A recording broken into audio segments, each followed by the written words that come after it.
Hey everyone, it's Fine Around, and my name is Jordan, and we are off to the game twos for round two. We have the Aces at New York still. That game, it wasn't out of hand, but those games are always going to be competitive with those two teams. And then we had Connecticut and the Minnesota Lynx. Those games are always going to be kind of low scoring and competitive between those two teams, two great defensive teams. So going to start off with this Aces and Liberty game. I have a couple picks for you guys. You'll see images that come up on the screen about right here. That'll be from a data app called Outlier. There's a link in the description that'll give you a 7-day free trial for Outlier. So his first pick will be from the Aces. I'm going to go with Kelsey Plum over 17.5 points at -130. For the Aces, they have Asia Wilson, Jackie Young, Kelsey Plum. They took the majority of the volume of shots for them, and I can see that's how it's going to be for them. You know, Asia Wilson historically has gone under her points line against the New York Liberty, but Kelsey Plum actually has done pretty well when she gets enough minutes, and she's played pretty well against New York. On the screen, you'll see the past two seasons against New York. She's gone over in 3 out of the last 4 this season, and then 3 out of 4 last year in the finals. Outlier states that she has hit this line in 5 out of the last 6 away games, and she played 37 minutes in game 1, so almost the entire game. So I filtered with Outlier to see how she has done when she plays 35 plus minutes, and you'll see it on the screen. She has hit in 9 straight games when she plays 35 plus minutes, and against the Liberty here, she has hit in all games against the Liberty except for the last finals game. So good hit rate here when she gets those minutes, and she's been playing very well against New York and as of late. So I do like Kelsey Plum to go over 17.5 points. I do expect Asia Wilson to still have a good game, and then Jackie Young is kind of off and on, but the volume's definitely going to be there for those 3 players with the Aces. So sticking with that game, going on the other side of things, this play is not something I would throw into a parlay because it could be a little bit scary, but the hit rate is just really good. And if you could single bet it, I think it's really good for the payout. So it's Jonquel Jones under 1.5 3-pointers made at -114. There was a point in this season, I'm putting it up on the screen, there's a point in the season where it was almost a lock for going over for her. And she went over in 7 straight games in a row, making 2 3-pointers a game.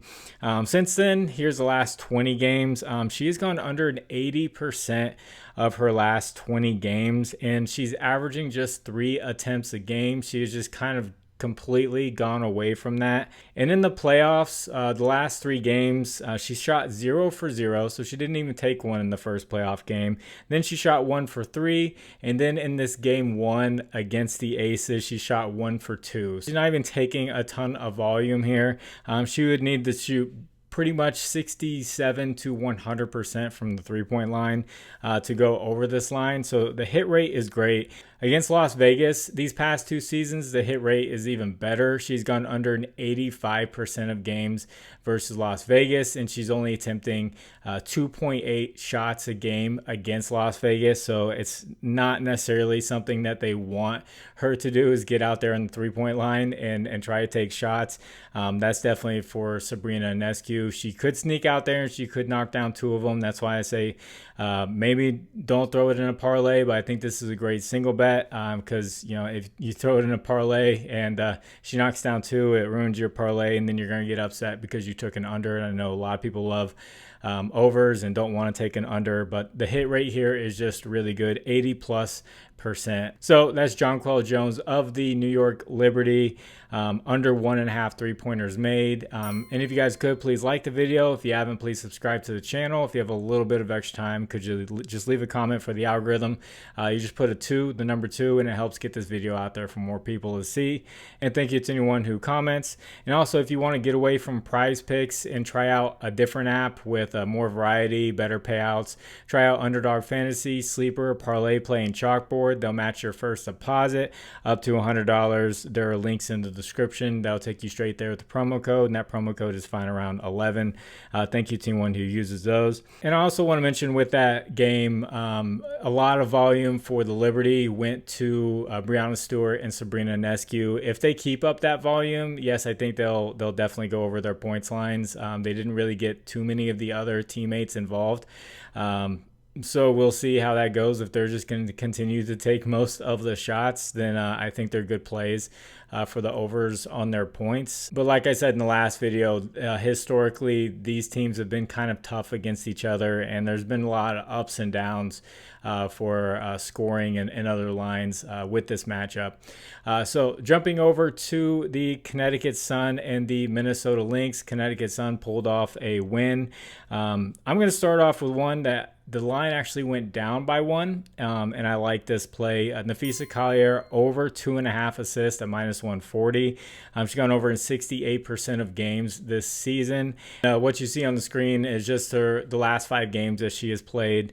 You'll see she's gotten just like 4 even. So when it was at 3.5, it was plus money, and she was just barely going over it.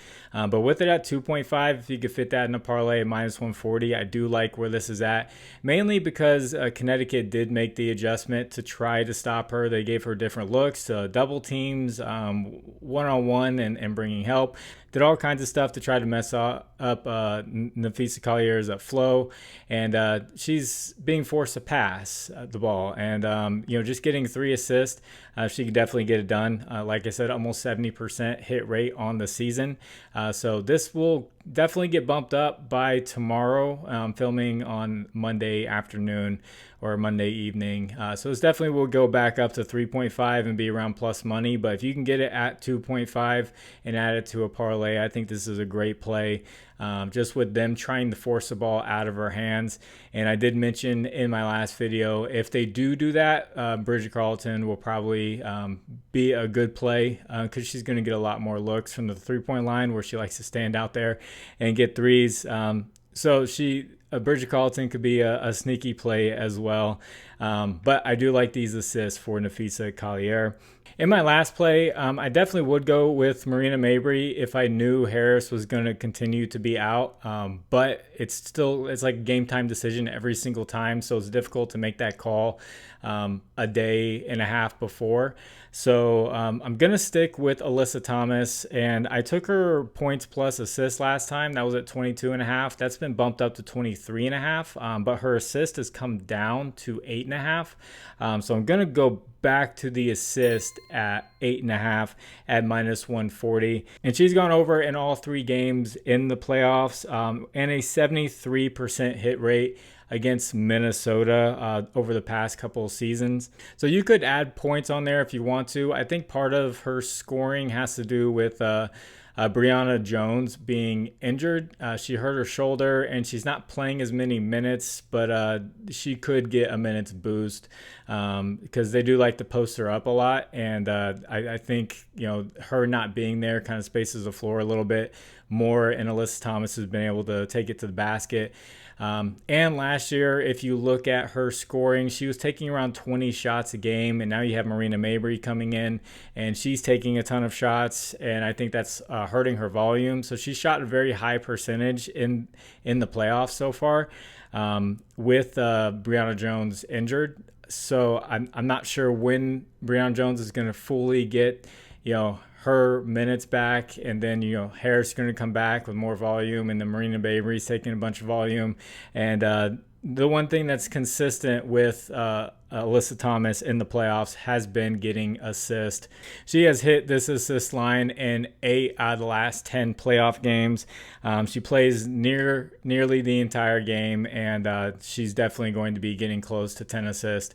Almost had a triple-double. She had 1 more assist in the last game, so she was able to get 9 in that last game. So looking for Alyssa Thomas to continue to be playoff AT, get her teammates involved, and get these assists where she had like 13 in the first 2 games, and that was against a faster pace Indiana. But definitely don't hate this play, and it probably will get bumped up to maybe 9 even if you're on something like Prizepicks. But that's why I say, try out some of those other apps where they don't give you, ones you're going to push on and it'll stay at 8.5 and it'll give you a dynamic payout.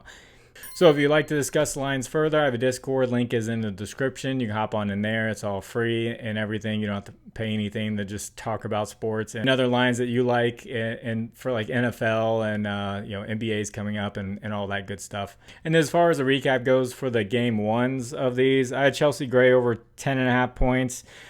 Based strictly off history in this matchup, and she didn't take many shots at all. Like I said, all the volume went to Plum and Asia and Jackie Young. So I'm not sure how she's going to play in this second game, so I'm going to be fading Chelsea Gray.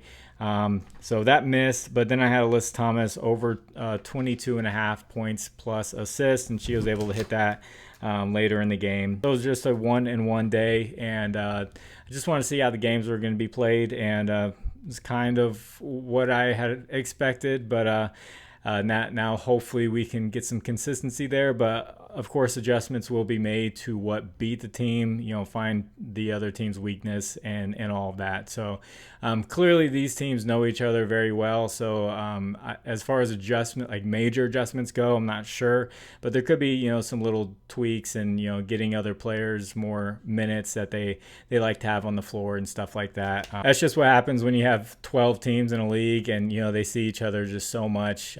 Making major adjustments is more difficult to do than when you have the NBA with 30 different teams, and maybe you're not so used to a team. You're making big adjustments, minutes adjustments, and substitutions, and way you defend a player that you're just not used to playing all the time. But I will get this edited and get it out to you. I hope you all do well. God bless you all. It's final round. My name is Jordan. I will catch you on the next one. Bye.